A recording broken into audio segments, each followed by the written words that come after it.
Sci-Fi Invasion. I'm your host, Joey Hollywood, and I'm trying to get through all 50 movies in this 50 movie box set from Mill Creek in 50 weeks. The movie I watched today was called Eegah. Here it is. Eegah. And this is a movie I've seen before on Mystery Science Theater, and I remember exactly one thing about it. Only one thing. And that someone says, watch out for snakes. And the only reason why I remember that is because I'm in a lot of Mystery Science Theater fan groups, and they all repeat the line, watch out for snakes. And the context has been lost on me for a great deal of time.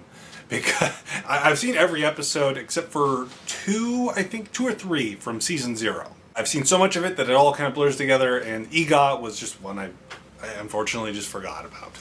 But I watched it today for this little set of reviews, without commentary, sadly, and it was fine. It's funny because Eegah is considered one of the worst movies ever made.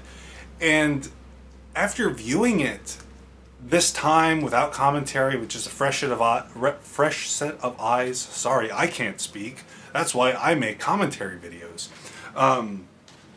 I watched it with a fresh set of eyes, and I didn't think it was that bad. Like, it definitely wouldn't be something I'd like to watch on my own, but it just seemed like it was fine. It seemed like a movie of the time. I would hardly say I really enjoyed the movie, but as I was watching it, I was like, why does this have this reputation of being something like Manos, the Hands of Fate? This is a decently competently made movie. There are stretches of it that are just strange and weird, but it seems more so standard of the time, in my opinion. Maybe it's just because it is an entertainingly bad movie that it has this reputation of being one of the worst movies ever made. And I don't think that's a justified title after viewing it. I don't think it was good. But, compared to The Room or Birdemic or Manos, the Hands of Fate, this is Citizen Kane. It's competently made enough. It knows what it is, and it's not trying to be anything beyond what it is. This is surprisingly a musical. That took me by surprise. The music in it is, again, of the time, so it's not fun for me to listen to, but I also didn't grow up in this time period. The music is grating to me, but I think if I was watching a quote-unquote good movie of this genre, I'd feel the same way. But yeah, this is a musical to a degree, and the movie opens up with this guy and this girl. They're the young couple that's standard for the kind of horror movie this is, and the girl accidentally runs into a giant. She crashes into him, and no one believes her.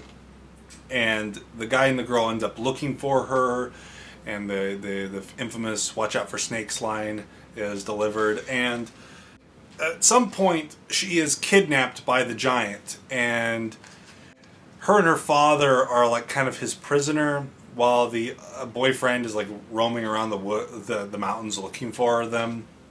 And at some point, the giant is humanized in the eyes of the father and the daughter. There's a lot of weird sequences of them shaving and like showing around the cave. Ends up this caveman is like thousands of years old. He just never died, and he has his old family members, his mummified family members, all around the cave. It's really weird.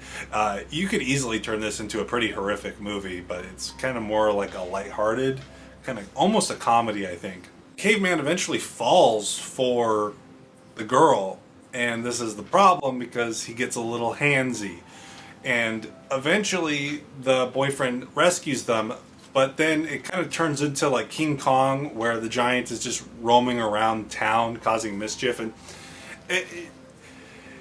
the way the townsmen handle this is like a little too torch and pitchfork, because he doesn't really seem to be causing that much of a ruckus. He's just roaming around.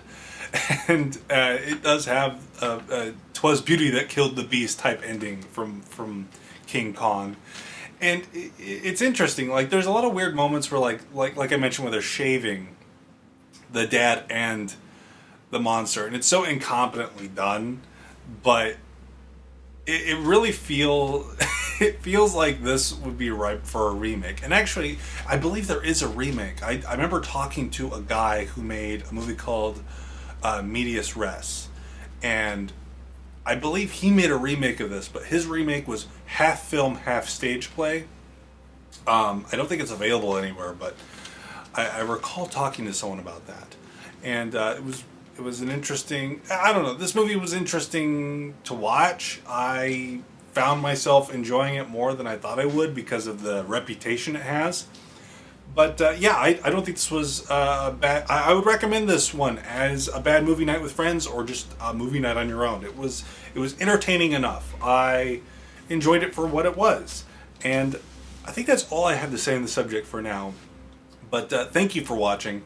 I'll see you next week. Remember, please be kind and rewind.